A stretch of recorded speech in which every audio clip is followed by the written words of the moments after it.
I've driven all through that a few times, all through Yugoslavia when. 20, after notifying the chair of the public body, The road. any person may record or transmit this open meeting. Hybrid meeting is being recorded by the town of Stockbridge. Names of members participating remotely will be announced. Any member of the public wishing to speak must first receive permission from the chair. The agenda items listed are those reasonably anticipated by the chair, but not all may be discussed. And other topics not listed may be brought up for discussion by the public body as permitted by law. Good evening. Do I need to say anything? Not yet. All right. We need a vote on the minutes of the meeting of March 10th. I moved to approve the minutes in the fence. I second. Hi, Sally. Hi, Ron. Hi, Lisa. Hi, Bill. Hi, Joe. I'm Bill R. That's it. Okay. I know.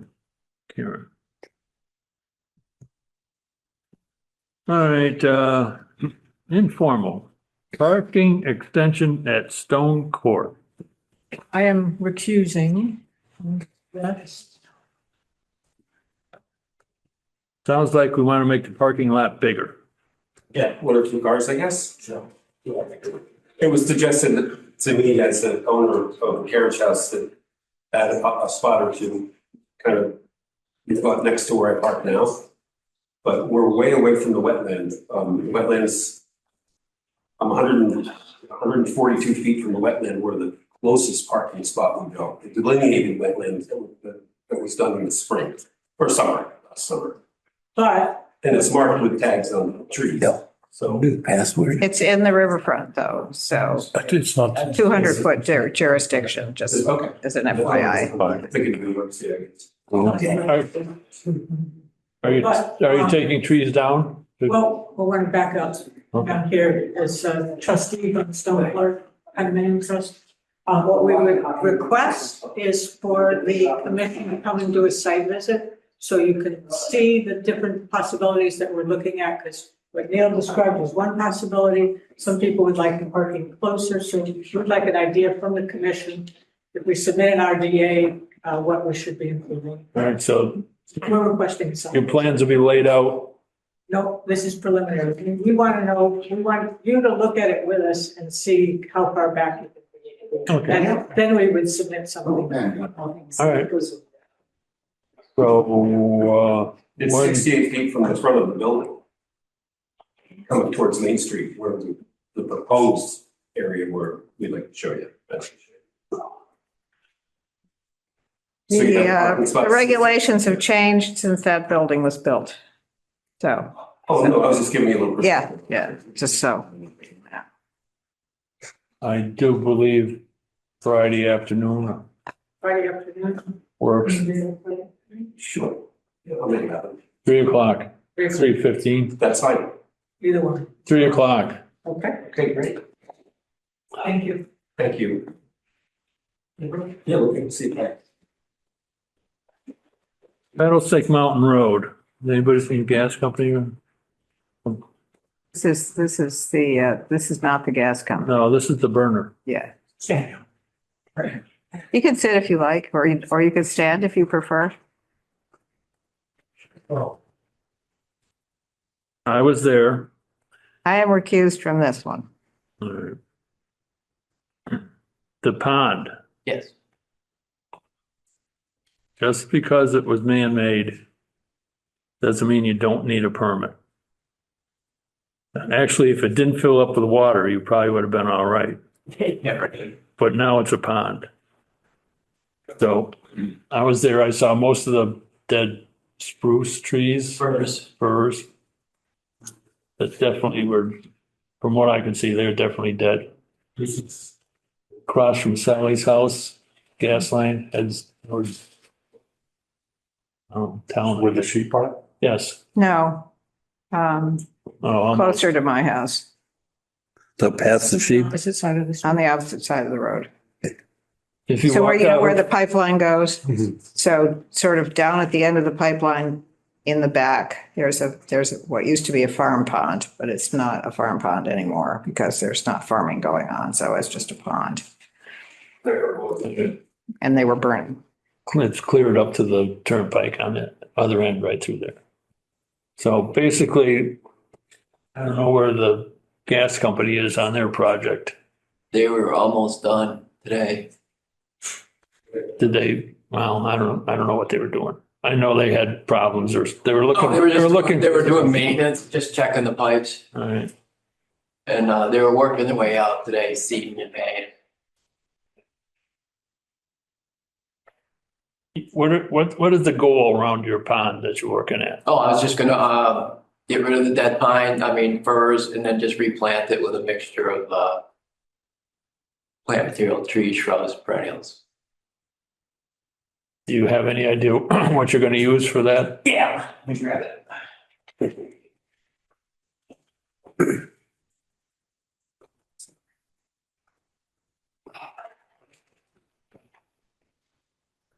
Oh, map.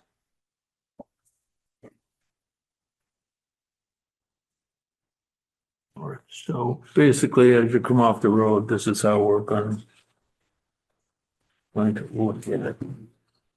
Right, the road is over here. Over here. Road would North. be over here. So this is basically just where the trees are taken down. Yeah. Trying to look at that tree person. Yeah, half the pond is just lawn. So it looks like things that you're putting in are native. Yeah. Yeah.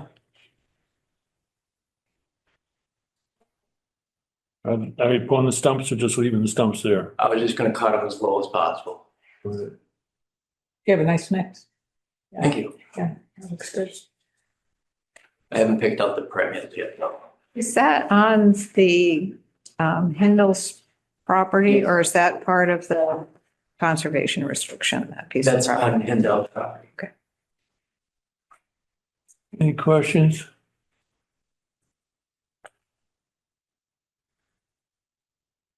Any comments? I can't, No, no. Nice.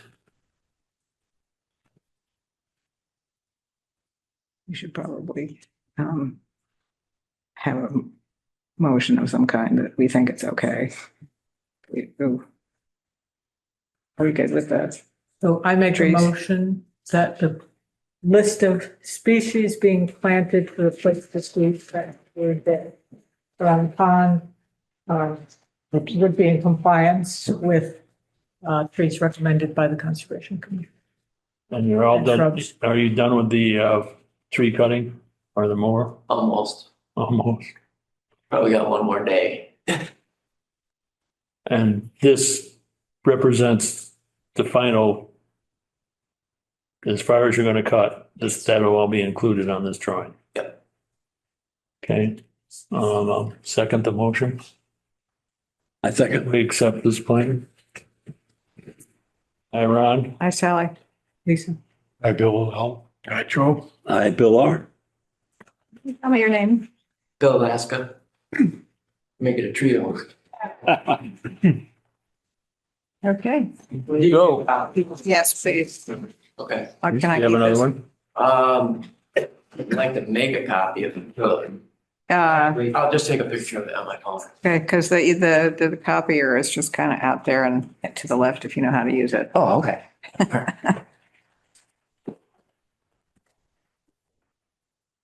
And use the town one.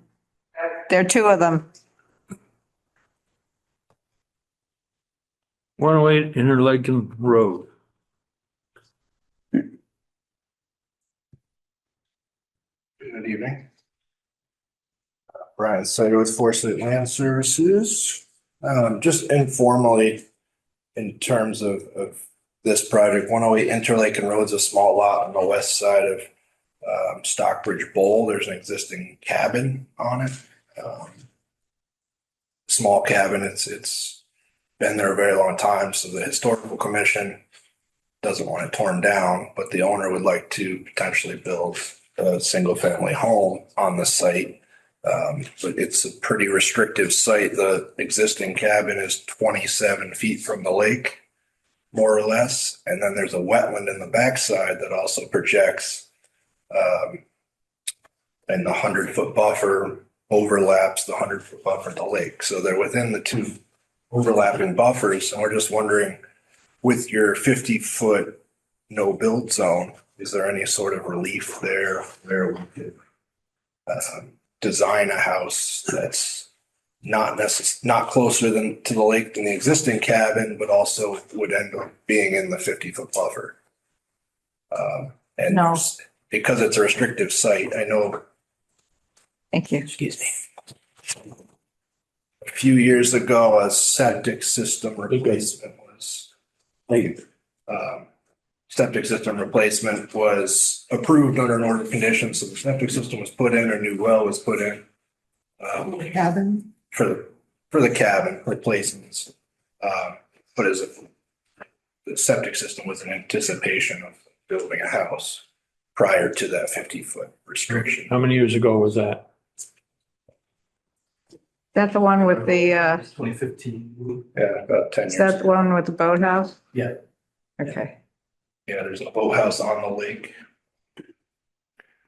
So under the bylaw, we're just looking if there's any. Yeah, I think, you know, Do you I have mean, we drawing can of see this? it if we want us to see it, but I think what we said last time is if we say yes to one less than 50 feet, it's really hard. It just opens the door for more and more, which is the reason we put the 50-foot in the performance standards, because we wanted to hold firm on it. So, Yeah, under, Just, I guess just in for this, my information, the cabin that's there was gonna be torn down. no, the cabin that's there would be kept. And then the house would be built essentially next to it. to another 27 feet. 27 feet again from the lake. Well, the original thought was no closer to the lake than existing. If we push it back to 50 feet, there's very little space that's not within the 50-foot buffer of that wetland on the back. The house be smaller? Or that it doesn't, Have to be- I mean, I'd be willing to consider it if it's a smaller house and it's not, Okay. but Well, it's one consideration. We're just wondering if, if they replant the bank where there's no vegetation now, it's essentially lawn right up to the bank. You replant that a 35-foot wide strip or some other restoration that would offset this footprint. From our perspective, if it's there and you're going to rebuild what was there, that's fine. Like if the septic system fails and you have to build it, the only place to build it, then that's the way it is. But when it comes to new construction, at least from my point of view, no. I'm not looking at it favorably either. and my perspective is loss of buffer is loss of buffer. It's nice to replant, but nothing takes the place of the function of the buffer. Is this cottage there habitable now? Could be habitable, but it's very small, so I think it doesn't serve the Hmm. purpose of the owner. Again, just thought we'd get your thoughts before we go through the design process. Maybe it can be rebuilt outside or beyond the 50-foot buffer. Is there land closer to the road where they could build? No, the entire lot, really, it's just a driveway coming down to the house site, and it's entirely within the buffers. At least the 100-foot buffers, there is some outside, so consider that. But anyway, just find out the discussion. Thanks for asking this. Right. 10 Lake Drive. That's me.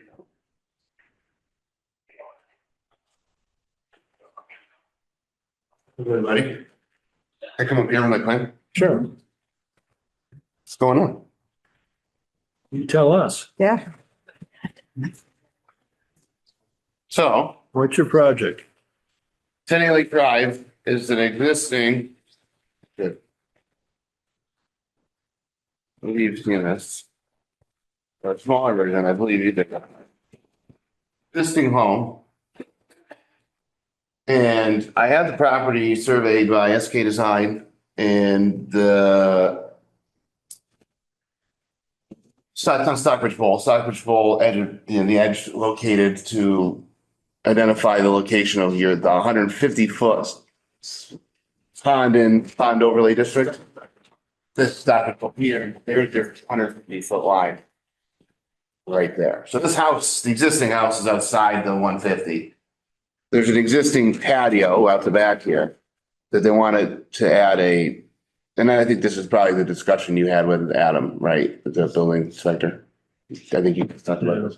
There's to add a screen porch, on top of that. So, then Sally sent me an email saying that in fact, there is a jurisdictional boundary to 200 feet from the pond. So I'm not aware of, I found the bylaw and what it references at 200 feet, but I'm not aware of any, I can't find the performance standards or if are we extending buffers? Are we, what? The performance. I was Confusing, but they're. I'm very confused and even SK Design, I called them, they have no idea what it was, they've never heard of it, and the building inspector, so I'm just here to. How about we just back up a little? Yeah.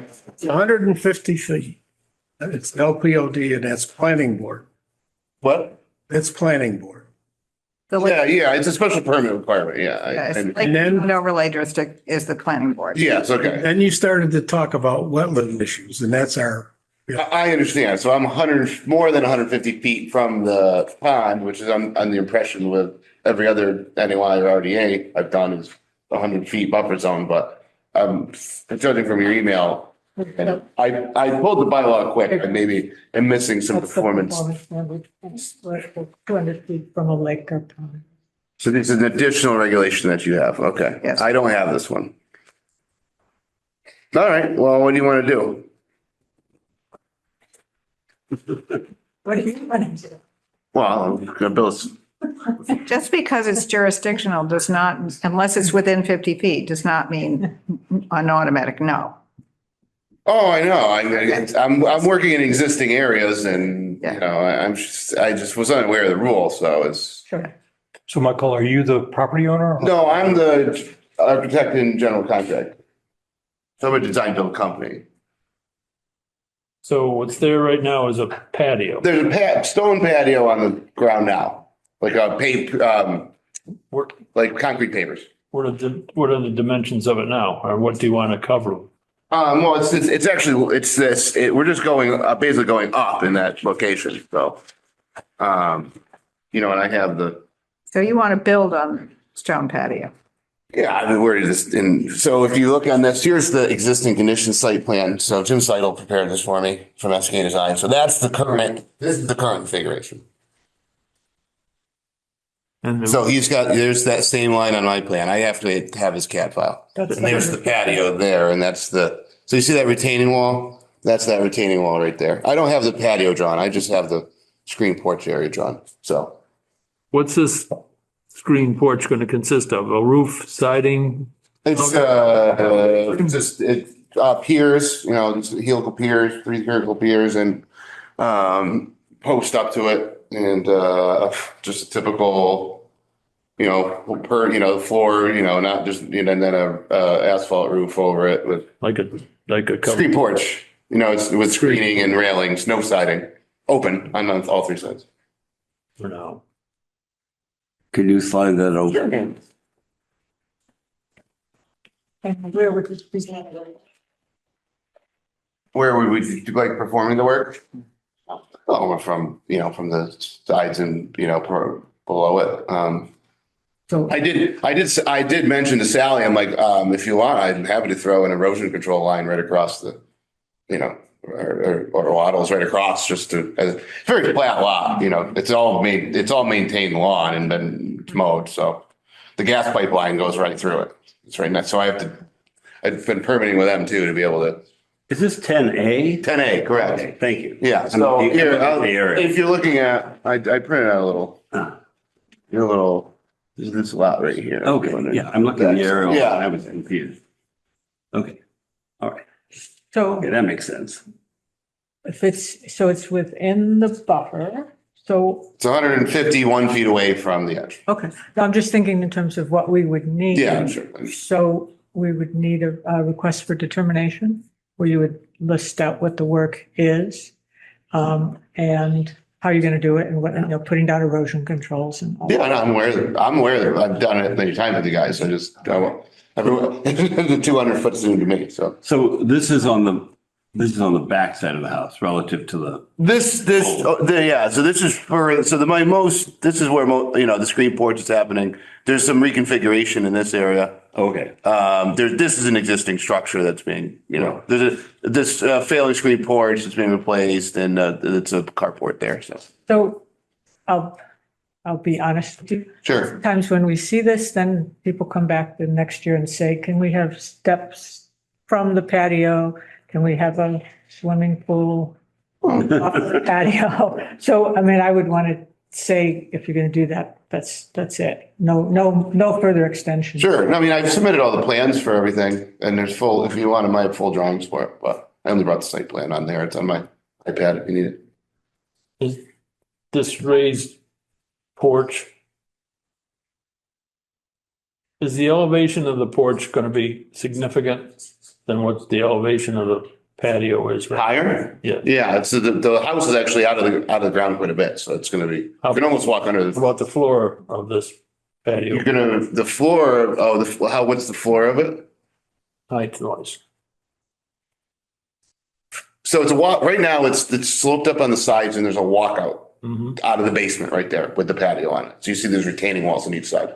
So This screen porch will be for the level above. above the walk. So so you're gonna have about 8 feet from, or less, probably 7.5 feet from the patio up to that. But on the sides of the house, the land's way taller, right? So Will there be stairs from that patio down to? no, the stairs are actually you'll have to walk out the house or walk toward the front of that, there's no stairs down in that location.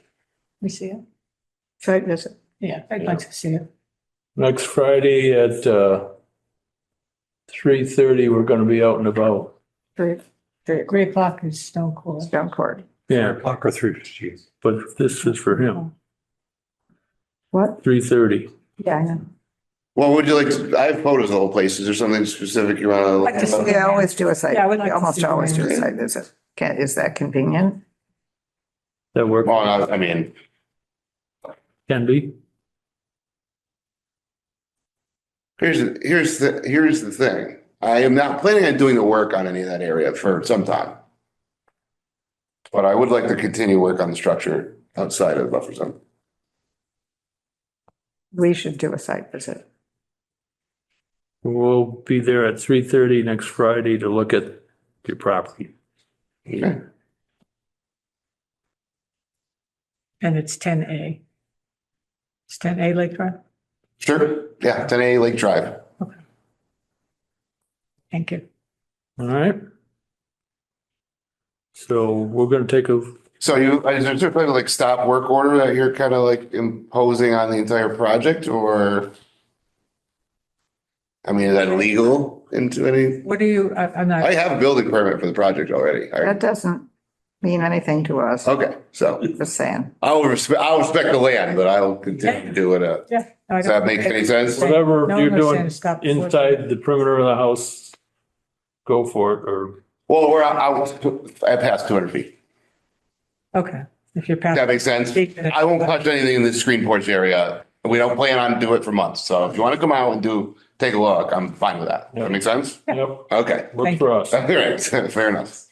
Whatever your project is outside of, or inside that perimeter, just go for it.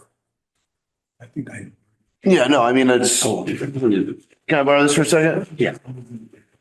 It's 10 and 8. So you can apply another, if I had, I didn't bring a scale. I have one. You got one in there?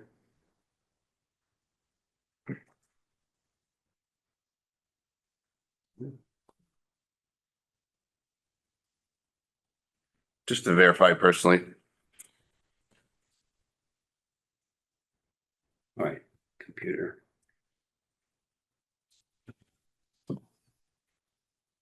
So your 200 feet is somewhere inside the house right here. Right? This is where we are right. So there's your 20 scale, This is it, right? If it's existing, 150. Yeah. Well, I'm working out here on it. I'm remodeling an existing section of the house. that's fine, I'm just letting you know that Yeah. when you show up, that's fine, the house, there won't be any work inside it that's, to a new structure. Does that make sense? You're pretty much grandfathered with what, Oh, I know. I just don't want to, if you see equipment or something out the front there. Fine. That makes sense? Yep. Okay.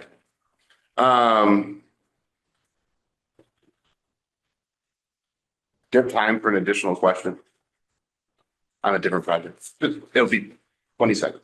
I have an upcoming project on Valentine Lane, which I think would qualify because I've been through this year stormwater bylaw, right, that you guys enforced. I am 320 feet the project from any waterway, but I do have slopes that go that way. So I assume I will fall under your standards and need to apply for. is it 10,000? It's an existing cleared area. The building itself would be over, what does the square footage requirement? I think just a roof, impervious area, right? 10,000 square feet. What is, Disturbance. just probably less than that. It's but it's the roof itself. It's probably, believe there's a 2,000 square foot requirement for introduction of impervious area. No, they're on. I read it. Yeah.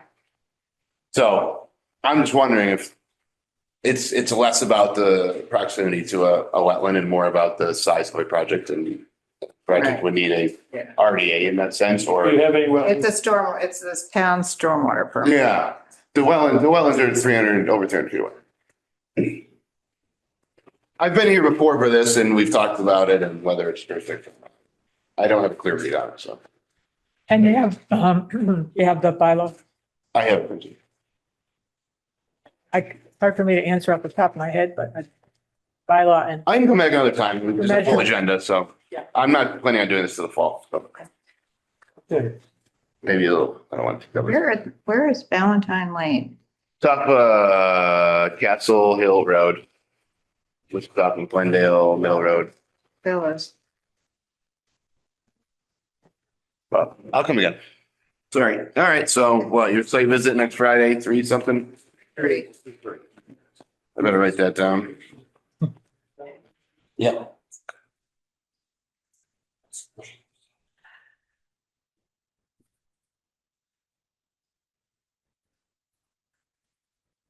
Okay.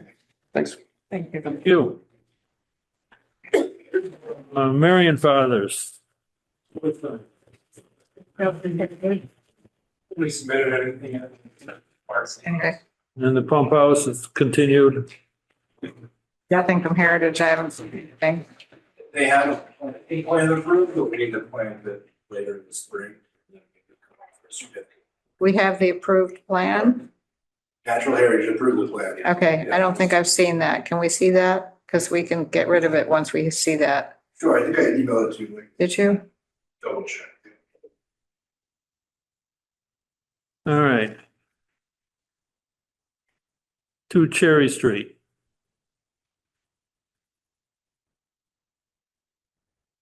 SK? No, guess not. Continue. They're gonna, actually, now that I think of it, they're going to come back with the planning plan when the time comes. And that's what Cherry we're Street? waiting for. Yes. Yep. 6 Brookside Lane.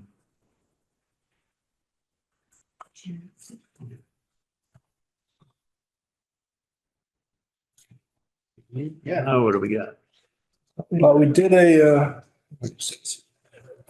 Six Brookside Lane. I'm representing John and Diana Glendening. They're here tonight. We did a site visit. The proposal in the NOI is to renovate an existing covered porch into a mudroom, so there's no additional roof area That's in the front. in the front of the house. And then the back of the house, resetting or replacing the existing retaining wall to improve stability of it, prevent the slumping, the sort of erosion that's happening at the edge of the lawn. There's a detail of that. It would be improved in sense of having a base underneath it, a solid stone base, 3/4 inch stone wrapped in filter fabric. It's going to prevent future subsidence. And then also a sub drain behind the wall.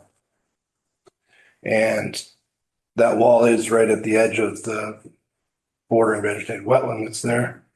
But I think as we saw at the site visit, it's significantly swamped. I think it'd be a great improvement there to raise it up and level it off. And then also we've proposed a number of native plantings, reducing the lawn at the edge of the wetland on the eastern side here as well. And there's a planting plan of those. So if you had any questions, So I think, after the site visit, happy to answer those. did you have a question? So one thing we talked about was conditioning that no work, that all the work is done outside the wetland. No. It wasn't clear at the far end here, how are you getting the equipment there? Yeah, it is very tight around this corner of the building. I think Yep. probably have a mini excavator come in, and then do the excavation from above the wall. And we have erosion controls proposed around the downslopes. They work their way in. I don't know. Yeah, I think they can walk in along this side of the house, and then the rest of it's pretty easy in front of the porch. So I certainly think that could be a special condition, is that equipment doesn't enter the actual wetland below. There was a, Come out. Wouldn't come out. Yeah, well, yeah, you never get it back out. yeah. Artificial reef in a wetland. There was a question too about natural heritage on the agenda. I think we had, clarified some consensus that the lake certainly is a priority habitat, but this property is not. So we did not submit to natural heritage. I don't think it's within their jurisdiction there. So. And I had submitted some responses to the DEP comments. One was about a past. There's a question if there was an original notice of intent for the house site. There was in 1990 one that was submitted to put a septic system on this lot. Now it's on town sewer, but there was a certificate of compliance for the work that had been done back then. So I don't have great detail on what that was for. And it sounds like we didn't find anything in the record, but Yeah, I couldn't find it. there was an existing notice of intent for the house site itself. And do we have that? I couldn't find it. I would love to see it. It was not, it's not in the association. Fascinating reading, wouldn't it? It would be like science fiction. Yeah, it's the files in those days were not very well. Yeah. Yeah, the only real Categorized. mention we had of it was Mark Stinson's original list of file numbers back in the 70s. Okay. 1990 originally, and then extended twice, and then there's a certificate of compliance in 1999. So it was. Brian, I may be wrong. I don't know the history on this, but the reason you're here on the wall is the boulders that made it up are sinking into the ground. Is that true? Is that a true statement, John? Yeah. More or less, yeah. So I think that to prevent that from happening again, maybe you use, I'm just guessing now, Steve, use 12 inches of crushed stone wrapped and sort of, I see that as a footing almost, to stop that stuff from going down into the muck. Yeah, we had more of a standard detail on here, but certainly because it's a sort of soft area, or we could increase that Boy, I would recommend that. What do you have in it now? 6 inches of crushed stone. But the wall does vary too, and some of the boulders are very large. I don't think that it would be worth actually removing them, replacing them. You just leave those and then Even to the point and fill in and. of 3 feet wide too, to stop it. Try to pick up some square footage. Yeah, distribute the weight. Exactly. You want to condition that? Well, Brian, you know exactly what I'm saying. Yeah, Yeah, we could certainly increase this, and the idea is to talk to the contractors also and yes. clarify the intent. You know, we don't want to see this back another 25 years from now.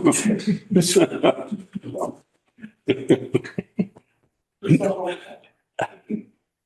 That would be entertaining, the 25. Well, I don't think any of us are like that. No, hey, I'm living to be 100. You guys. By yourself then. Here, go on. All right, so you're gonna work on the bigger, larger stones will probably stay and be the base. The ones that are movable will be lifted, set back down on a crushed stone. What do you want to call that? Wrapped. Crushed stone pad wrapped in Yeah. geotextile. As that's what the detail shows, with the sub base behind it prevents the groundwater from seeping through the wall. And some sort of drainage pipes probably, or some such thing. Yeah, a 4-inch perforated pipe behind the wall. That's going to reroute the groundwater, so it's not causing freezing and thawing behind the wall and also seeping out of it, causing that erosion. So are we comfortable? It says 6 inches now. Are we comfortable with that? Do we want it increased? I would put it in writing. Yeah. If you think that 12 inches is better, unless it's conditional. yeah, I mean, It's not I gonna- think you're in agreement with 12, aren't you, Brian? I think it could be a special conditions. Yeah. Yeah, okay, just write it in red on here. But it's technically like a crushed stone footing, Yeah. you want to call it.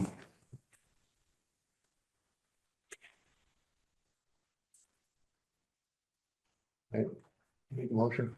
Make a motion to approve the notice of intent with the conditions that were listed for 6 Brookside Lane. A second? Hi, Sally. Hi, Ron. Alicia. I go, I, Joe. I, Bill R. Thank you very much. Thank you. Thank you. Good night. Thank you. It's about. Thank Like, Jeff. That one? I don't know. Stones, 32 Lake Drive, big quicksand. Yes. Continued. continue. Oh, Yeah, I know. something. 8 Shamrock Street. Hi there. I gotta You guys sign in. We did. Okay. See you in a minute. All right, Steve Mack from Foresight with Dave Lanu, who's the applicant. And we are here for 8 Shamrock Street. Jeff was recused. Yeah, he should neighbor. We lost one. Go ahead. 8 Shamrock Street's on the south side of Shamrock Street. Some of you might remember that we had an order of conditions for this property, probably 10 years ago or so, and the applicant has passed away, who currently owns the lot. Dave Miller was proposing a slightly revised, that order of conditions expired. And I'm trying to picture where 8 is. Try pass. 8 is Right like. next to Joe's house, Yeah, actually. Joe. Same side? Yeah, Okay. right next to Right in the middle. right in the middle. The little brook that runs down through. So Right. That's right. was it expired order? of conditions? Can we Yeah. get a request for a certificate of compliance and we'll, I feel like that Close was it thinking out. about that on my way here. I feel like that might have been done, but if not, we'll. okay, yeah, let's check on that. I thought it was done. It might have been. So this property is completely in the 100-foot buffer zone. It has the intermittent stream running along the south side of the property, and then the westerly property line is BW. There was some, I think, sort of internal discussion about the delineation, which we did redo. And I've got a slightly revised narrative. I've got a few copies if anyone's interested, but in red is the additional info. Just to clarify that question, and also a question about the existing structure. It was out of date in the application. Right, yeah, we redelineated it in fall, no, in January. So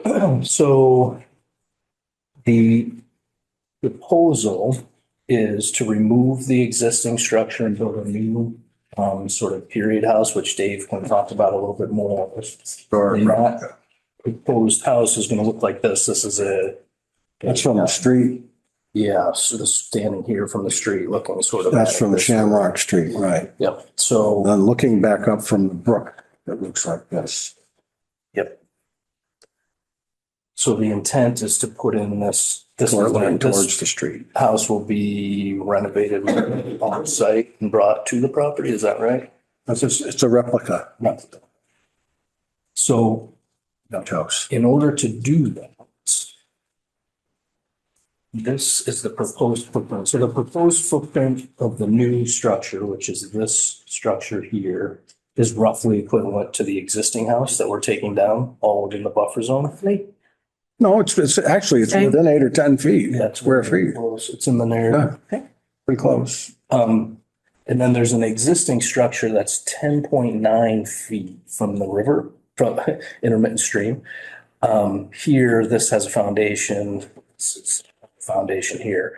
We're proposing to remove that in lieu of putting a slight construction within the 50-foot setback. And I know that that's a sort of nuance here, but we are improving the situation. It's pre-existing, not conforming to your bylaw. What's the comparison in square footage of what you're removing? It's the new addition is slightly smaller.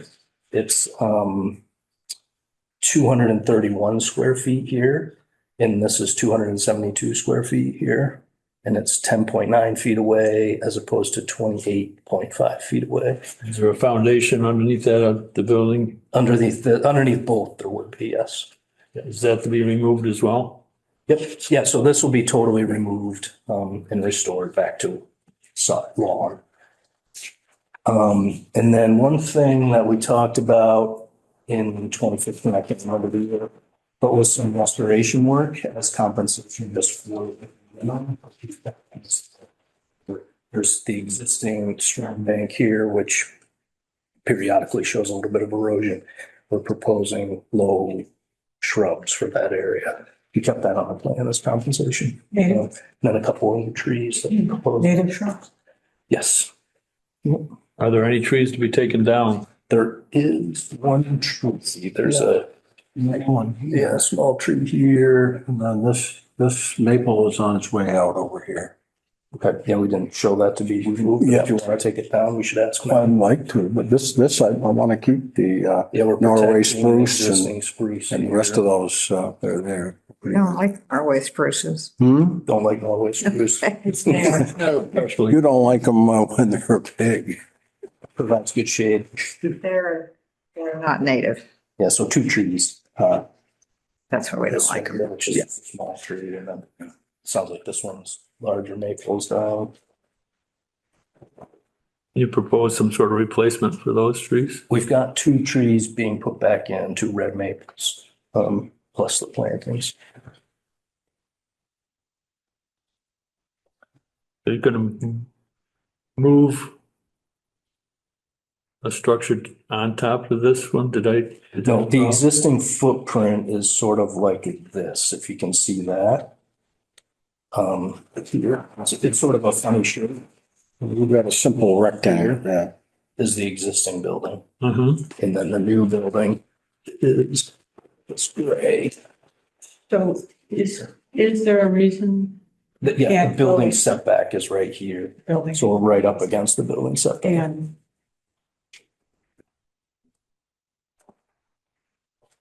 You need to go see this one again. we can look at this. I've already put it in my calendar for Friday at 3:30. Yeah, let's look at Now it's that. 4 o'clock. But like I said to the previous person, when we give Yeah, away on the 50-foot. Well, the only thing is this already exists, right? This is a Right, that totally exists, and different that's nice. It'd be situation. nice if you took it out. Yeah, anyway. so like it's it's a totally unique situation.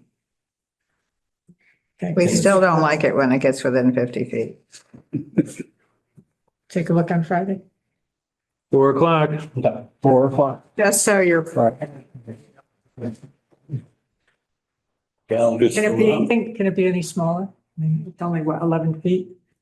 The existing setback is, No, that building, it's 11. It's 50 foot. Yeah, 11.6 feet to the 50 foot. Fixed consideration. yeah, I mean, like Dave said, this is a replica house that's going in. And it's all right up against framed up, you know, we the front make these setback. things. So, What do you mean by replica house? Oh, it's this, it's, Comes on a trailer in pieces. timber frame building, it's a timber frame building, it's all pre-cut, and it's based on the historic Dutch house Ah, okay, so it's a replica of a, of the existing. right. Yeah. okay. Well,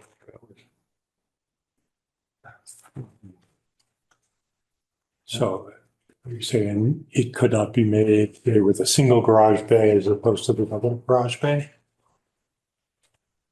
No, I think trying to keep two parking spaces there if I possibly can that are inside and keep the cars out of the yard.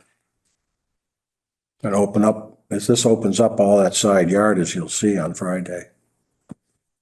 You know, it just opens it right up. Is the driveway going to be changed? No, It's gonna be, no, it's Really a driveway. generally the right? same. it's not a paved driveway. Yeah. It's a gravel. Yeah, the driveway is sort of this whole area here and, the proposed driveway is very similar configuration. Gravel. Not even. Is it gravel? It's gravel. Under there somewhere, but it's been allowed to grow. The crabgrass has been allowed to Grass grow growing up. through, Yeah, yeah. I walk by there. yeah, it's, Yeah. right. Okay. Good o'clock. Thank you. Is No, that right? 27. 27. Oh, all right, I did put it in. So, Thank you. Great. good, thank you. Thank you.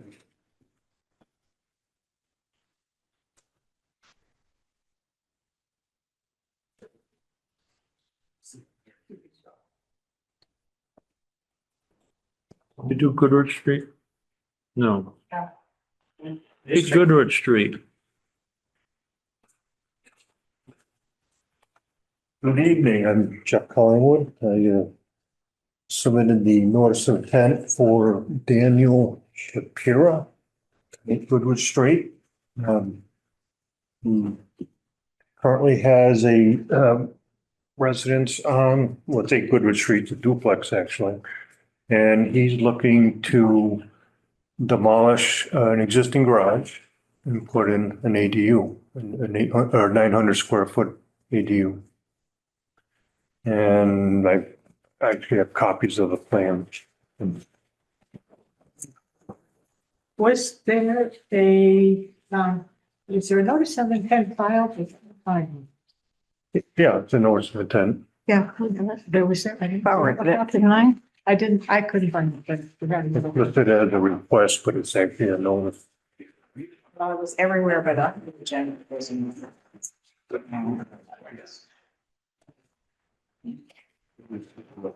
Find it. So, I mean, a few things here. We are in floodplain. Yeah. I've GPS the site, converted to the 1929 datum. That's one item that I had forgotten to put on the plan that Mark Stinson had noted. I just highlighted in blue, this is a dark line shown on there. Okay. So the whole thing, the existing garage is in the floodplain. It's about 5 feet high. And this is And the this- current mapping of the floodplain. It's accurate, Okay. yeah.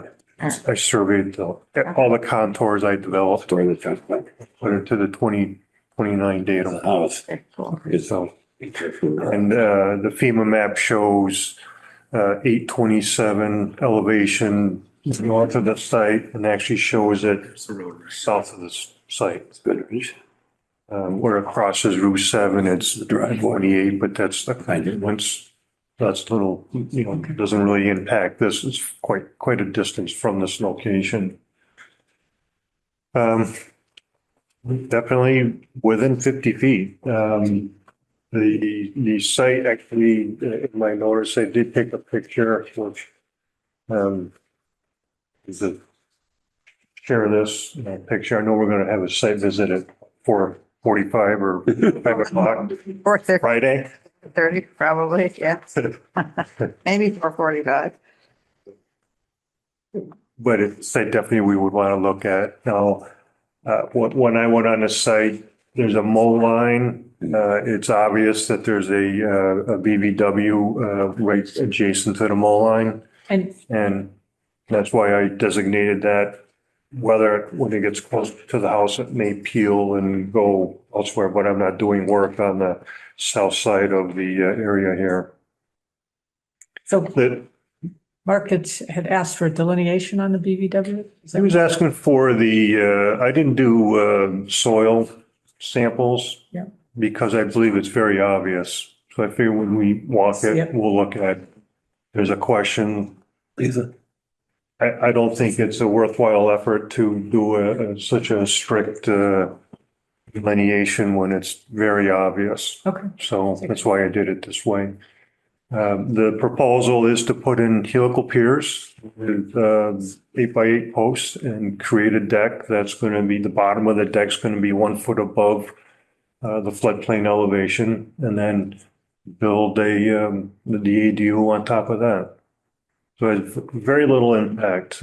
By calculation, the volume of the building, subtracting the posts or pier setup, I have a fairly significant volume that's available. So we have a negative in the calculation for any impact. We are close to the building setback. Actually, the current building is outside of the side yard setback, which is a zoning issue, but I do represent it on this plan. Again, we're all 100% buffer zone, and I wasn't really aware of the 50-foot discussion on this. So that's new. It's in the performance standards. So I didn't see that. So I apologize for not noting that on here. I guess I'm going to lean on the fact that we have an existing building within 50 feet already. We definitely would. The outer line that I show on this is the deck area. I just threw a 10 by 30 deck on there. The owner may entertain something smaller. There's a possibility that this could be lengthened to minimize we're close no matter what. Just even in the existing condition. Just as an FYI, if it gets closer to the resource area, we don't want to see it closer than 50 feet. No, we're already within 50 feet. Right, but it's so closer than the existing building. So if there's an existing building, that's a different story than if there's nothing there. I think we should just visit the site and take a look at it. Will there be some stakes in the ground? I'll stake it out. Get there early enough to stake it out. All right, 4:00, 4:30. 12:30. 1:30. Ish. I'll be there early enough to stake it out. This is this coming Friday? Yes, 27th. Okay.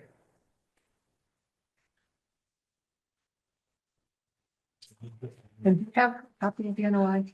You have a hard copy.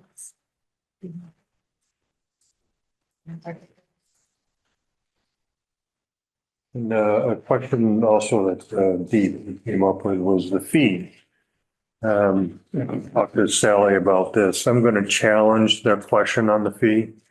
They're suggesting that an ADU is considered a single-family construction. And the protected ADU law states it as specifically in addition to, whether it's attached or detached.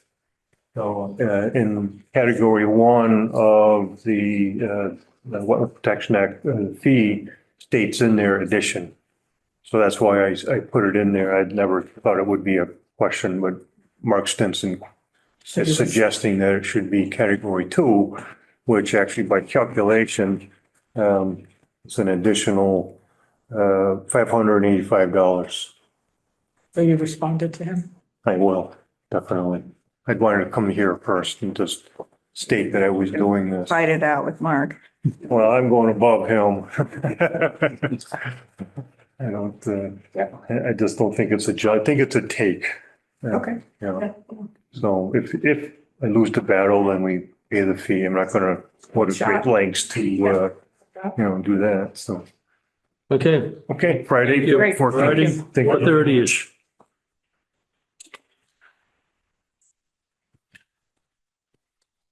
Good night. Have a good night.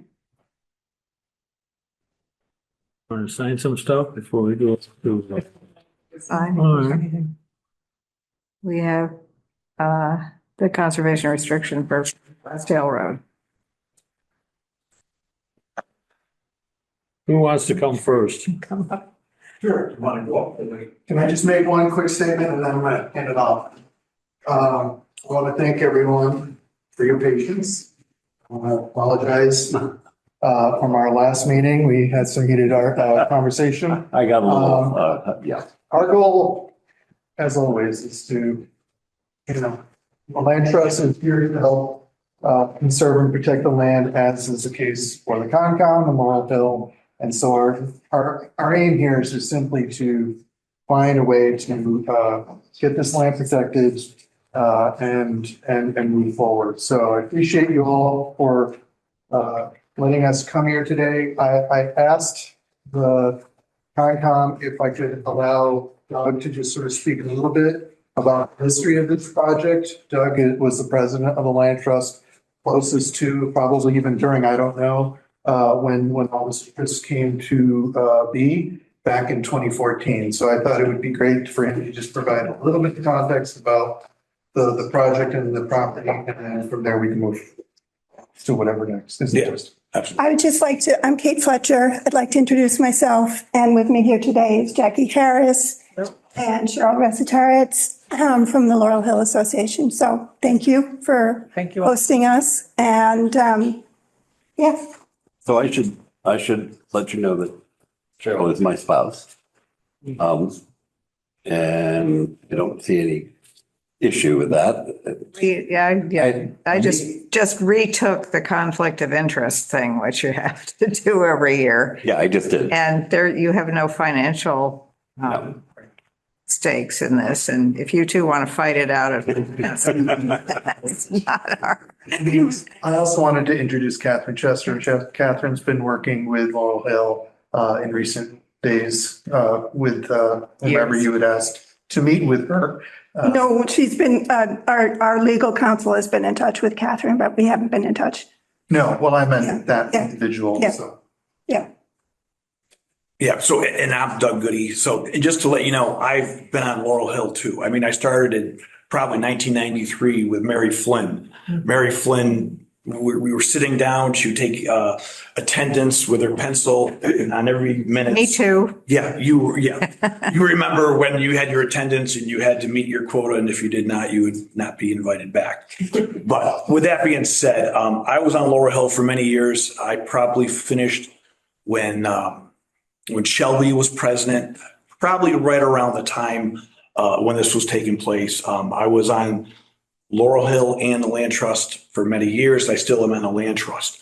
When this occurred in August 13th, 2014. That was a really busy time for the land trust and for Laurel Hill. We were following Peter Burley's vision of protecting the approaches to Stockbridge. And that year alone, we were able to protect and acquire 4 properties. The first one was Mosher at 8 Lee Road. This is the first house coming in from Lee. We got that property, 3.9 acres, went to Laurel Hill. The next one we got. Which property are you mentioning? Mosher, 8 Lee Road. You mean the Keegan parcel? No. You guys own, you guys own a property on 8 Lee Road. It was previously the Mosher. Oh, over on, right. Okay. On Lee Road. Yeah. Okay. Yeah. And then, 6 months later, we acquired 5A Glendale Road, which is the Byron property. And that's the property next to the Four Corners property. That was 7.05 acres. Nice, another gateway to the Four Corners property, which was great. The next one we acquired 2 months later was the Loveless property. It was on August 13th, 2014. And then the final property was the Keegan on December 19th, 2014, with for 9.8 acres. So all I'm saying is it was a busy year. We acquired 4 nice properties. And during that time, there was lots of going back and forth, a lot of negotiation. I will say we always envisioned the Loveless property at the time when we bought it. It was really 43.32 acres with 1,827 feet of frontage. That would accommodate 6 additional houses in that area.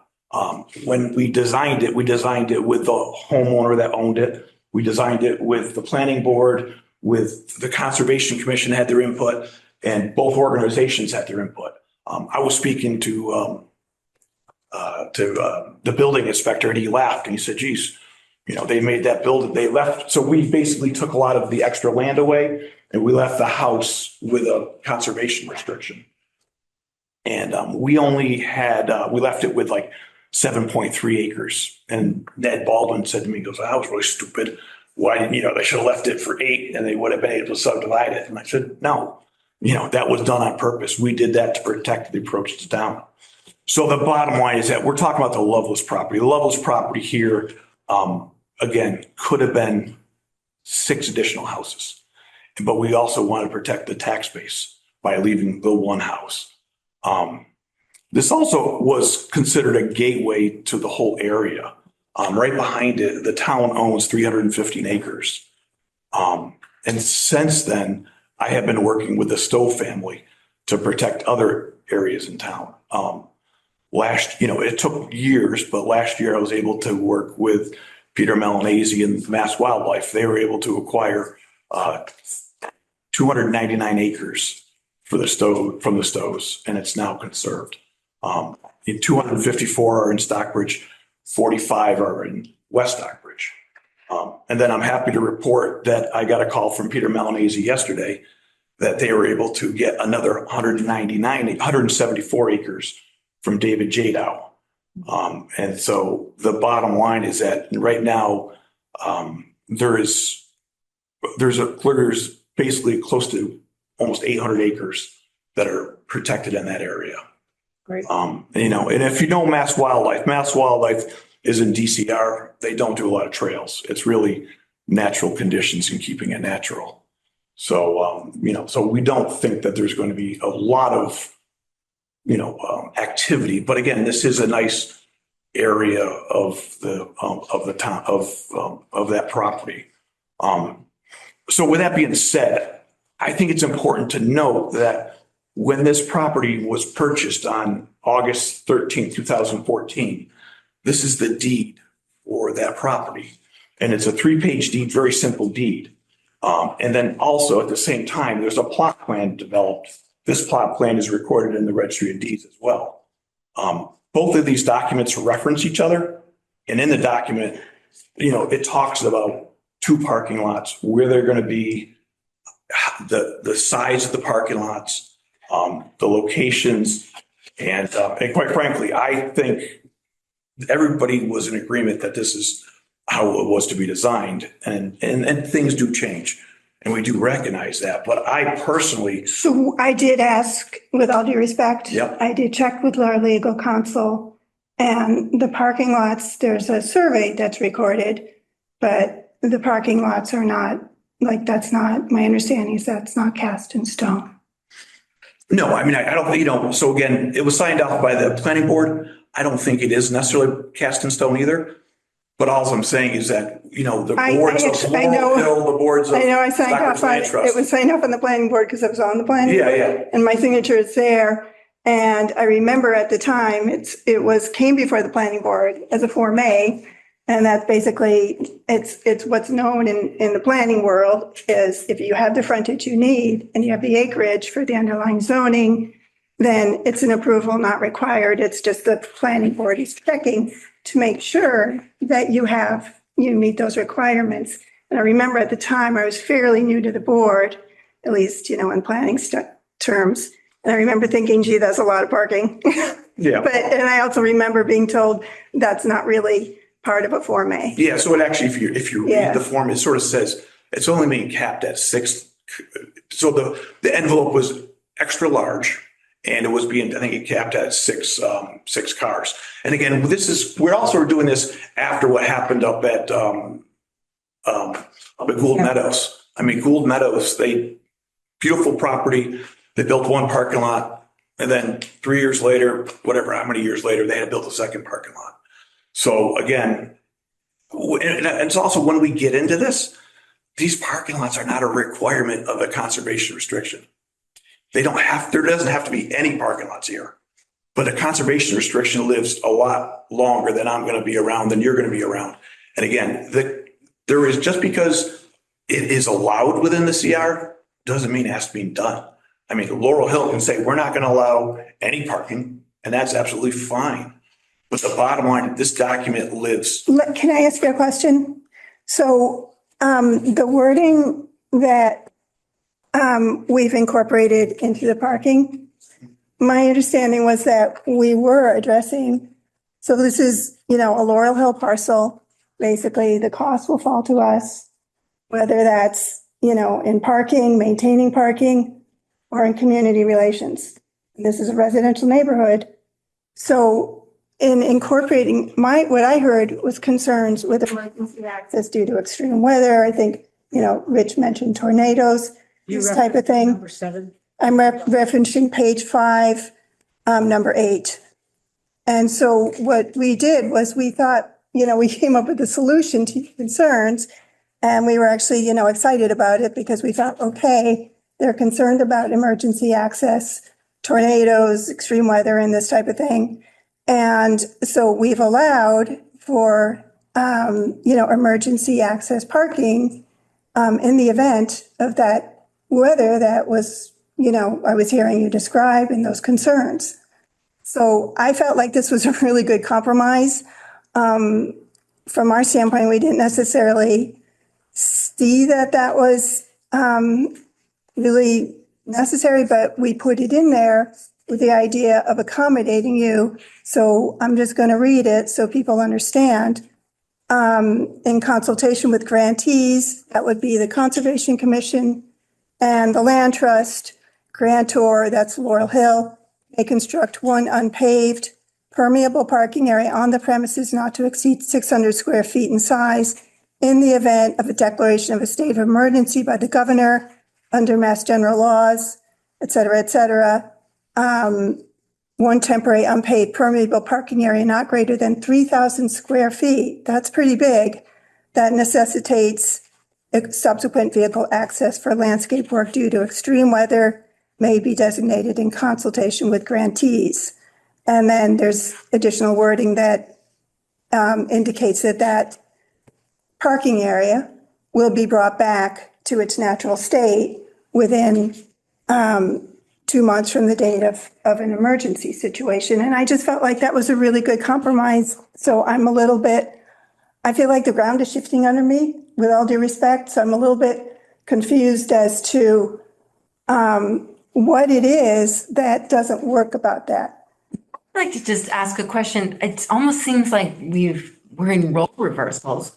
I'm not understanding why the word compromise is even being used. I would think that the grantee of conservation restriction would be asking for more, and the grantor would want to be able to do more, and we want you to be doing less. And it's actually not. The conversation we're having right now is we're saying, well, slow down, make sure that you keep your options open, because this document can't be revised readily at all. We understand. We don't care at all if you never put parking in. We just for it so hard.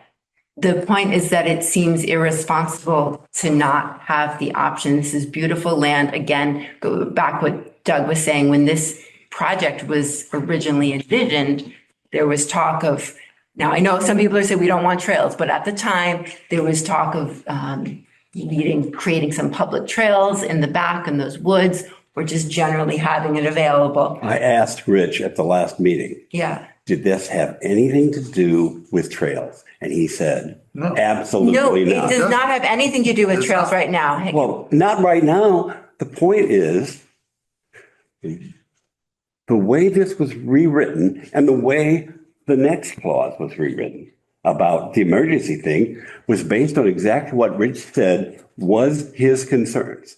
And that was, both of those things were suggested by this commission. This commission said, you only need 600 square feet. This commission said, put in wording so that you can access it in emergencies. And if you read further down the document, the CR, there's actually already a clause in there that says you can get in to do what you need to do when things change. This is about parking, period. You can argue it all kind of other ways, but you want that option. And the landowner does not want that option. And this commission suggested that that not be an option. So the thing I'll say is that, so again, I was the one that put this together in 2014. Back then, Laurel Hill wanted to put. That was 2014. So the thing is, we don't know what Laurel Hill wants to do 30 years from now. And we're just giving I'll tell you. A conservation restriction. Right, we're just giving. The whole point of a conservation restriction is to. Please, lower the temperature. We're all on the same page. So yeah, so Lock the things in. thing is, my point is that, you know what? I'm not trying to tell Laurel Hill what to do today. I'm not trying to tell Laurel Hill to do 50 years from now. We just need to have this document available so that people can do what they need to do at the time to make sure the property is used in a way that. So We've been in the uncomfortable position to have to enforce conservation restrictions against landowners because at the time of drafting, they were overly restrictive and then there was a lot of regret. And it's not fun having to play bad cop in those situations. And so that's sort of top of mind now when we're in the drafting phase. We're trying to. We understand that perspective because we've actually, recently been enforced by you guys on the other conservation restrictions we have. And I think from Laurel Hill's standpoint, there's a big question about conservation restrictions, and I realize that money is tied to this in the form of Community Preservation Act funds, and I realize that's important to the land trust. But from the Laurel Hill standpoint, we're interested in, we have a number of parcels. We're a nonprofit, so we don't pay taxes. I mean, CRs are really more oriented towards people who pay taxes and they get a tax break by virtue of having a conservation restriction. We don't pay taxes. So from our standpoint, we're adding not just one, but 2 layers of oversight. And, we're an organization that we have a number of parcels. We steward them and manage them for 2 reasons, for the benefit of the community and for the environment. So I think that,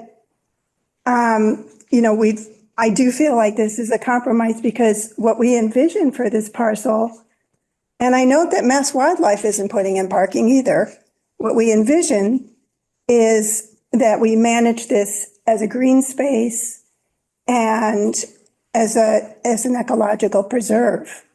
So we don't envision the type of traffic that I feel like seems to be envisioned by the land trust.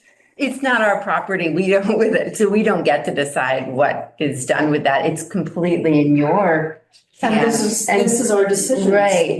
So, but and that's fine. I guess we're wondering why it is. Yeah. So care how it's drafted because. I'm sorry. Why it matters, why you want to say no to options down the road. Is it a concern that a future board of Laurel Hill would see the ability to put parking? We just think that, like how can it, I guess let me rephrase it because no, I understand. That's a good question. What's the downside of having flexibility? I think that, I think we have different, look, you're in the business of doing CRs. So you have that perspective and I get it.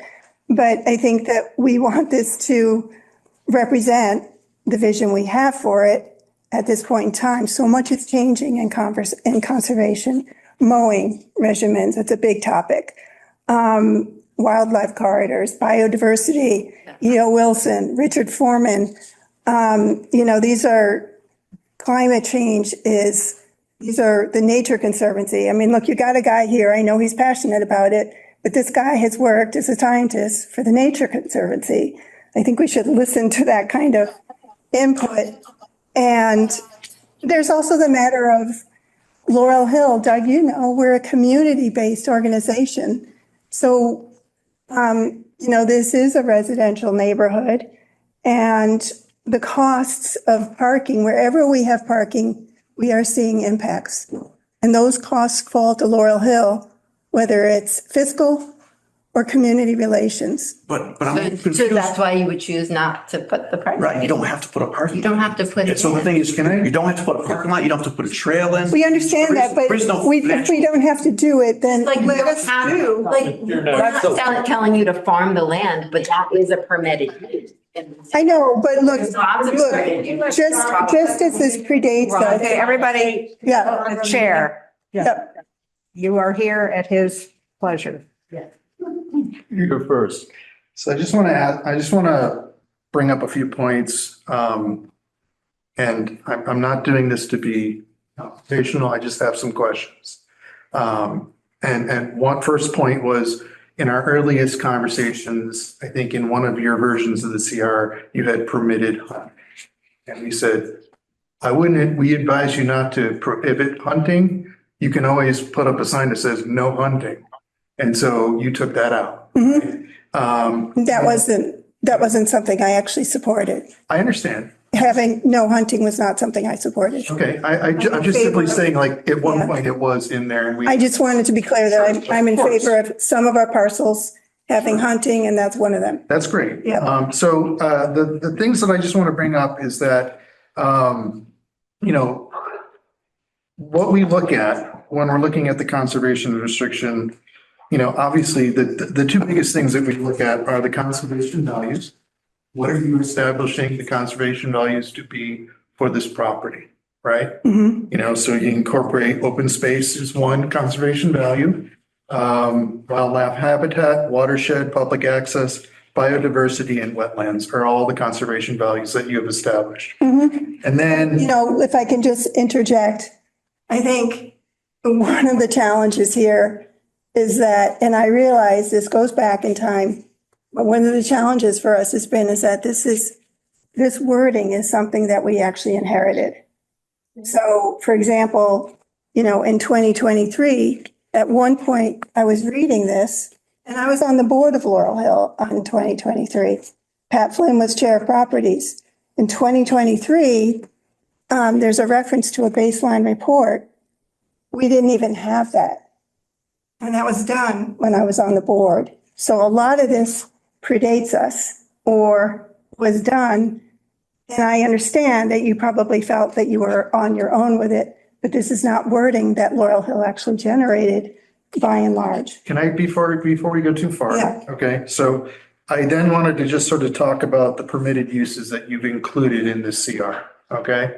So you have vegetation management, non-native nuisance and invasive species, removing non-native nuisance. I'm sorry, which page are you on? I'm on the permitted uses, which is page 4. Okay. Okay, so vegetation management, non-native nuisance or invasive species, composting, natural habitat and ecosystem improvement, indigenous cultural practices, which include conduct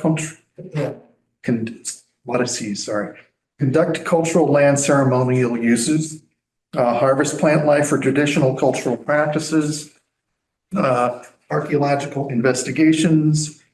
You do have trails in here. I just want to put that there. The trails is a permitted use. Again, Rich. I'm just simply saying, I'm just saying that that's in there. Rich, this is all wording that we inherited. Okay? Let me just say, it's there, okay? Yeah. Let me just say, let me finish. So you have parking area signs, well house, and so forth and so on. And so, actually, there's more. So there's motorized vehicles, outdoor passive recreational and educational activities, including hiking, horseback riding, cross-country skiing, snowshoeing, blah, blah, blah. Forest management and a requirement of a forest stewardship plan, agricultural activities, And basically that's it. And this is all wording that we. I just want to basically try to. If we're presenting this as a CR to the state, all right? And you have all of this in there, right? And say somewhere down the road, 50 years down the road, the Laurel Hill Association wants to do like any one of these or all of these things. Do you think that 600 square feet of parking is adequate to accommodate all of that? I just asked that question. Why wouldn't it, Dave? Well, I'll just tell you, as the liaison for the Stockbridge Muncie community, if they were to do a indigenous ceremonial thing on the property and they brought 50 people, where would they? That's if we're skipped. They could get a bus. Well, if is part of. There's a field that they could. Excuse me. Is there any chance I could speak? I'm actually a member of the Laurel Hill board myself, and I've had my hand up here for quite some time. You haven't been recognized by the chair. We'll get to you. Well, I'm asking you. We will get to you. I just wanted to bring that question, so I'm all done. All right. You're I done. have, Let's the gentleman back there. Where are you? My name is Bruce Blair. I'm a member of the Laurel Hill board. Okay. So I've been involved in all of this work. And so I've just been listening here, but I do have something that I want to bring up. And that is that this meeting is about the parking lot. It's not about all these other things that we've been talking about. It's about the parking lot. And that's an open meeting issue. So we want to stick to that fairly strictly, I would think. Second of all, the reasons that we were given about why we needed a larger parking lot all had to do with emergency conditions. And so we designed a solution that was based on that. None of this had to do with these other activities that are mentioned in there. We don't have to do any of those things if our intent is to follow best practices for conservation. And that's what we intend to do. And that changes quite a bit. Conservation and recreation ecology has changed a lot. Trails are not the be all and end all of recreation anymore. They actually cause harm to properties. So we are looking at a lot of new research and a lot of new ideas going forward to make this be an asset for the beautification of the town, which is our mission, and to keep it as pristine as we can for future generations. And that's where a lot of this has come from. So we thought this was about emergency access to the land. Is it or isn't it? Now, I don't care about 50 years from now. If somebody wants to do horseback riding, I'm talking about what we've been told, which is the emergency access to the land is the reason they want the land trust wants the parking lot. Is this true or not? Is there another reason? Does it have to do with the High Line Trail? Because that's in the CPA application that you guys filed all those years ago. I just want to say, I brought up the emergent issue as just one example of something that you need to take into consideration. But I reiterated this in writing to the Conservation Commission after the fact that if you're going to have this stuff in there, okay, it doesn't matter whether you want to do it or not. If it's in here, it means it's permitted use and it can be done. So somewhere down the road, whether you're here or not, or we're all long gone and dead, and the new group of people come in here and say, oh, we can do agriculture. We want to do this. We want to do forest management. We want to do cultural practices. And by golly, we want to do them all on the same day. That is a big if, and I agree with you. That is such a long shot if. But the thing is, it's still technically possible in this document. Well, we can take those things out. Yeah. We can take those things out. Doug, Wait, No, you have to do the CR because it's funded by. So I just wanted to say that the reason why the CR is looking like the way it is because this is the same CR that came from the Four Corners property. So that it was just simply copy, paste. And that's fine. Yeah. And then the other thing I'll say too is when we're talking about a 600 square foot parking area, we're also talking about the driveway associated with that. So I don't know how many cars you could put a driveway in and have a parking area for 600 square feet. It might can fit one car, maybe two. And so the bottom line, going back to the high road comment, you know what? I don't know. Maybe Laurel Hill wants to incorporate this and BNRC's high road down the road. but you are taking that out as a possibility now. So all we're trying to do is we're trying to protect everybody and give everybody options to use this property as they see fit. You as Laurel Hill control the property on a day-to-day basis. And if you don't want to have parking or trails, you don't have to do it. So you're basically saying that it's up to us, which is what we feel it should be. And we have talked about this at Laurel Hill quite a bit. And I am hoping that you will hear us and accept that we have thought this through and that we feel that this is what we would like for this parcel. Can I? Sally. Yeah, I have a couple of comments. One, it only allows you to have one parking lot, as far as I can tell. And as I understood it, the highway department was not keen on having that parking lot be on Route 102. Well, it would, 600 square feet is it, we measured the lower Bowkers Woods parking area, and it's two cars, two space for two Right. cars. But And that's 600 square feet. I'm not even talking about 600 square feet. I'm talking about only one parking area. And that it can't be, as I understand, on Route 102. So I think what. That's a thing. What was at Laurel Hill, what Hillary envisioned was just a pull-off. Something. Well, that's fine. I don't care. But, so I think it would my other question is, and it speaks to something I think that Rich was trying to get at, is that and you have every right to change your CR if you want to, because you don't want to have these things done that are listed as being possible in here.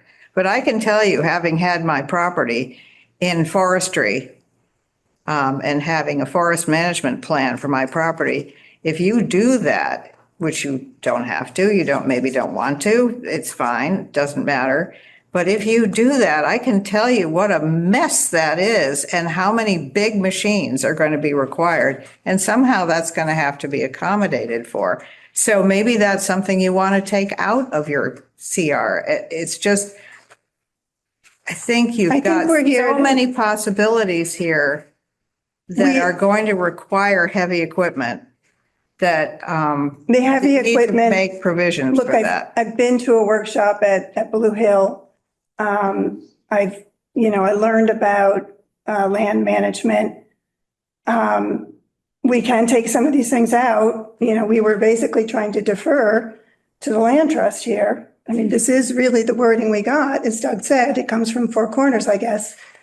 And maybe that isn't what you want. We can take some of these things out because, yes, frankly, the vision is to, this one is to maintain it as green space and as an ecological preserve. I guess that's my point, Yeah. is that if you think that this is too broad, and if you think, and I think Rich's point is correct, that if you allow all of these things, that you're going to have to make some accommodation for the machinery and the people that are going to be involved in these things happening. We can do that. And maybe you don't want to have those things be a part of your CR when it comes down to it. Yeah, we can do that. Makes sense. Yeah.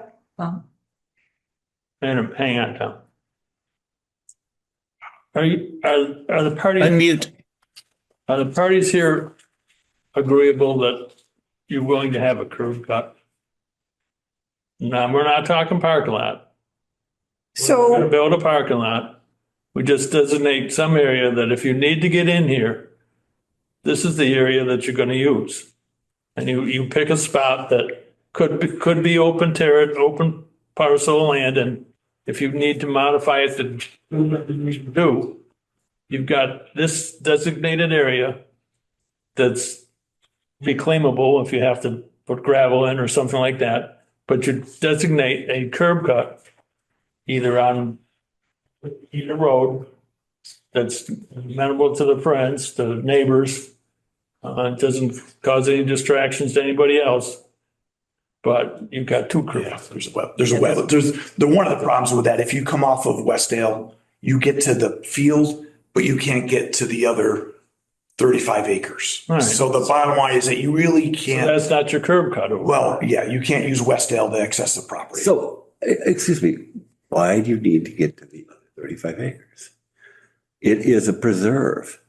You're not driving bulldozers in there. You're not sending road graders in there. I mean, do all of the properties around here have a way to get into does Ice Glen, can you just drive up to Ice Glen if you need to get in there?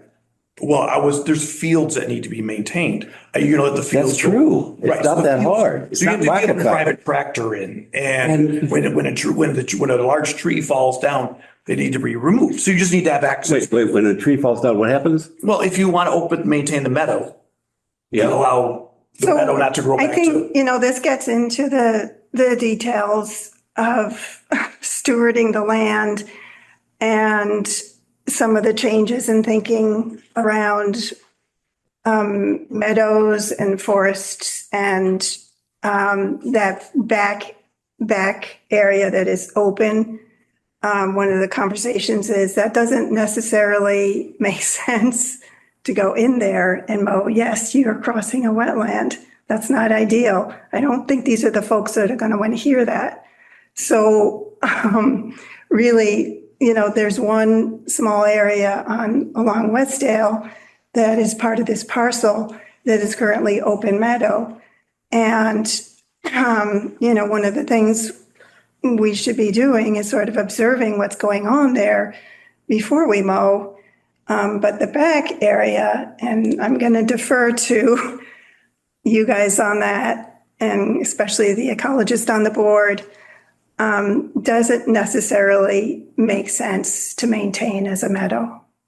So, and down trees, you just, the town even has a policy cut and leave. Laurel Hill has a policy cut and leave. Lisa, I'll defer to you on this. I mean, it's not like we need to go into cross that wetland, go into that back field and deal with a down tree.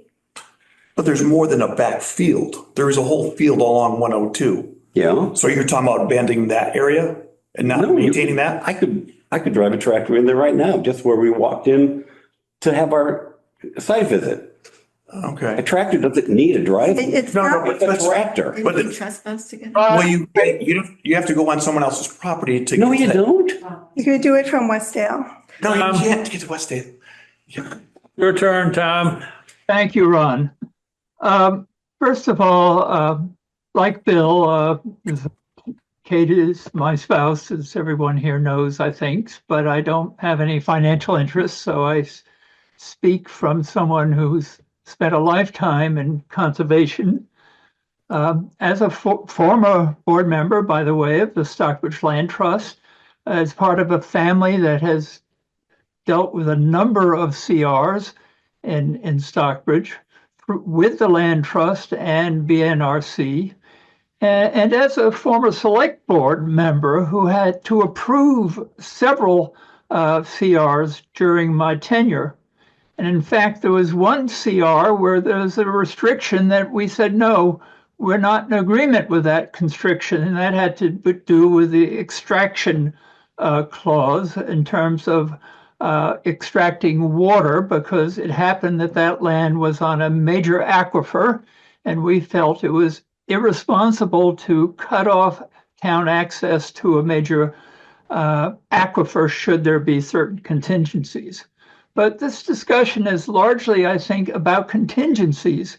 And I think what we're losing track of somewhat in this discussion is that the precise reason for conservation restriction is that it restricts people from doing certain things during should some contingencies happen.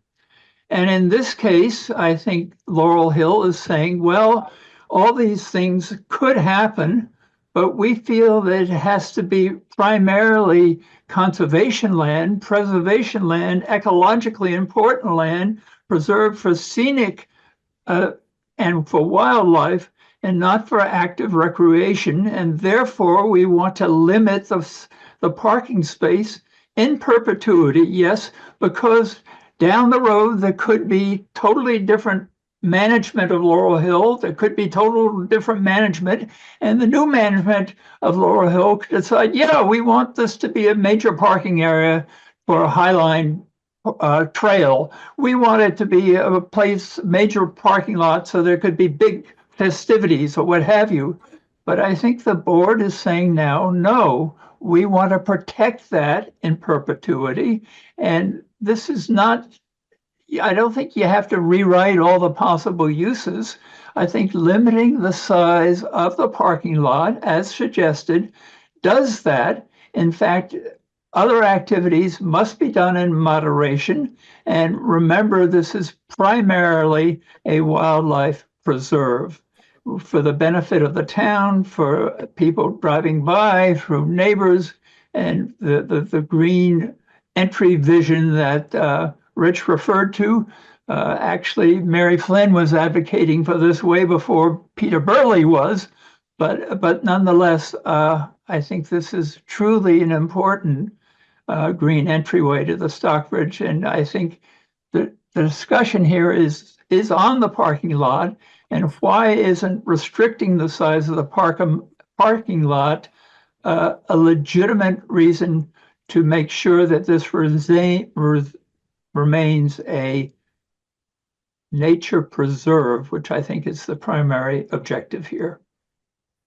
I would submit that there are so many things allowed in the current version of this CR that you are going to run into trouble down the road. And I know that Kate, I know you've been working so hard on this, and hours and hours and hours and hours. And I know, Doug, you did too. But I just think you need to take a red pen and go, no, we're not going to do that. No, we're not going to do that. No, we're not going to do that. And then we don't need parking. I get it. I realize that it almost seems like that's, as we talk about it, I think that's confusing everybody. Yeah. Yeah. Yes. So. I have a minute here. Yeah. You're worried about parking of a few cars, and you're also, I think, rightly so, worried about the beauty of these parcels at the entrances. And one thing for sure that's going to happen is those fields, if you don't do anything, are going to become forest. Yeah. Okay. Which is what they were So that's originally. But they haven't been in 200 years. Yeah, well, that's a decision you have to make. That's a management decision. So that's the interesting point. Well, that goes to your goals. And I think, one of the problems here, if I define it, is that there were goals way back when, but the goals have changed. No kidding. No. They are absolutely going to change. Yeah. In ways we can't even imagine. So I think to identify that there are basically three separate entities in this property. There's the wetland, there's the forest, and there's the meadow. And if you want to retain those in similar fashion to what they are now, I think that should be your main goal. And beyond that, I don't see that you need to allow anything else except possibly the Native American The back meadow is not, activities. like, we don't feel the need to. Right, well, Yeah. so then. Yeah, you can specify that. So don't do that. To regenerate naturally. Regenerate. It'll go to whatever state it's Right. supposed to go to. It's actually another form of habitat that isn't there now. Yeah. And you get all sorts of species into that aren't there now. So if those other activities are taken out, how does the land trust feel about the parking as? So the only thing I'll say is that, again, Laurel Hill could operate this property just like they want to and they're talking about now. But we don't know what 100 years down the road will bring. So through active management and saying they're not going to do this, they could accomplish everything that they want to. And they don't have to spend money by putting in trails or spend money putting in curb cuts or parking lots. So all I'm saying is that it concerns me, and I'm trying to protect Laurel Hill from itself by, if 100 years from now. So, and this is maybe a question for you. Is there a way so that page 5, number 8, parking and I don't know if I've never written a CR. Can you add something that says parking areas can be amended if needed? That would take care of this problem 100 years from now. No, we've already experienced that. No. You have to go back to the state and amend it. And the only thing I'll say is, no matter what we all agree upon, the state has to agree upon it too. That's So right. we could say, we want to That's do right. this, and the state would say, no, you can't do that. That's That's right. stupid. So, Yes. Okay. And that office is, well, be careful what I say, but that office is not what it was, suffice it to say. Oh, we're well aware of that. Yeah, it's something we can agree on. What else is new? Do you guys realize that we get a full-size tractor in there every year to mow?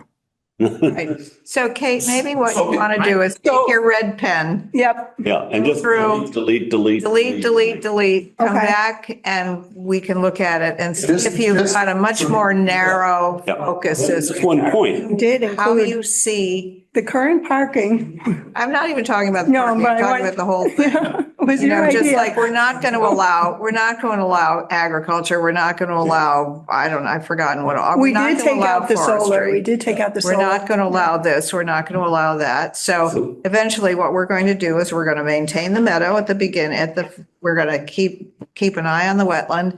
And maybe someday you might want to do forestry in that back area just to get rid of invasive species and stuff like Yep, that. yep. But just minimalize the whole Okay. thing. Yeah, no, I got it. That's I- just me. Thank And you, one Sally. other point, And I will get your name you right. keep talking about contingencies.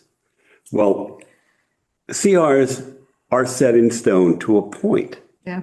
Now, as we found, you can't just go in and modify them, but you can apply for a completely new CR on an existing property. You can apply for a CR that, circumvents the previous CR. So if 50 years from now, something happens, they can just write a new CR. Can I just make a comment for that? The state will never allow you to create a new CR if it's going to lower the value of the existing conservation. Of course. That is, not just simply saying. I rest my case. No, but I'm just simply saying that you just can't go and build and make a new CR in this. No, because that's why you have a CR to preserve. That's fine. Values. If you want to go and redline all your different, I was trying to bring this up before. I wasn't able to say that because it got a little heated, was that, you have a lot of permitted uses. Doesn't necessarily line up.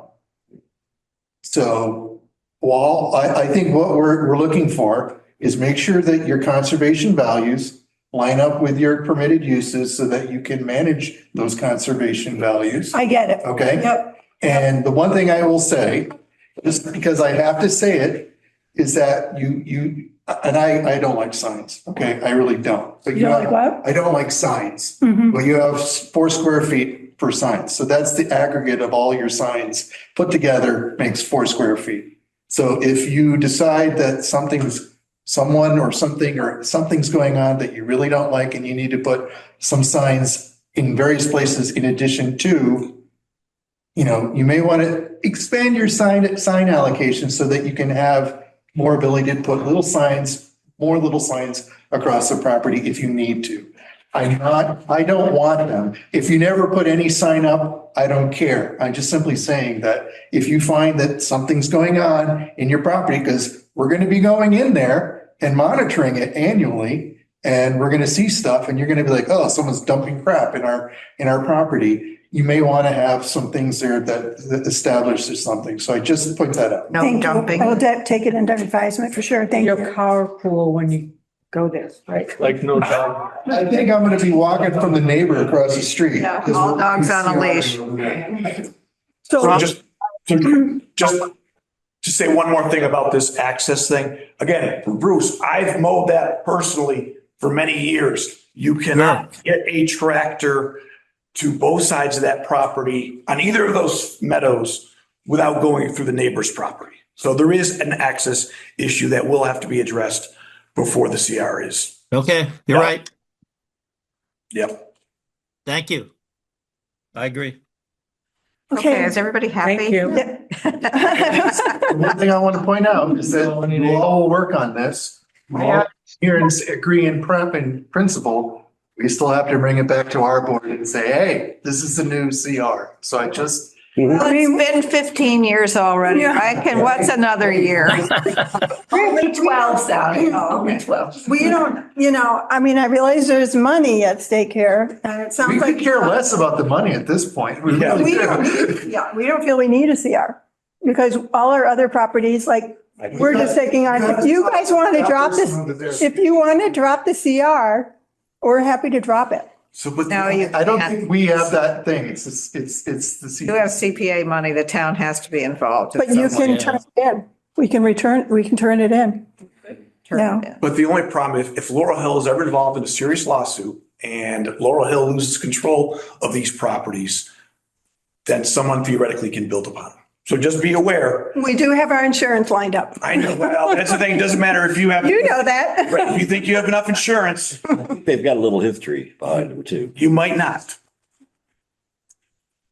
Someone wins it in That's judgment. fear mongering. No, it's the reality that we all exist. We're in a litigious society. And if Yeah. someone receives one of your properties as a result of a lawsuit, they can do whatever they want with it. Well, I will check the insurance. Ron, can I ask a final question here? Thank you. What I haven't really heard tonight, and I've listened to all this, is a strong answer to the question of why is not limiting the size of the parking lot a legitimate reason, a legitimate way to make sure that any of the uses that are in this CR are only used to a moderation, to limit the impact of all these other uses, bearing in mind the primary purpose is to keep this as a nature preserve. Why is not limiting the size of the parking lot a good way to control all the other uses rather than trying to, in detail, going to say, oh, you can do this, but not that, but this, but that. And, it gets very complicated. It seems to me just limiting the size of the parking lot is a good way of addressing abuse to this land that would not be in the interest of Laurel Hill or the town.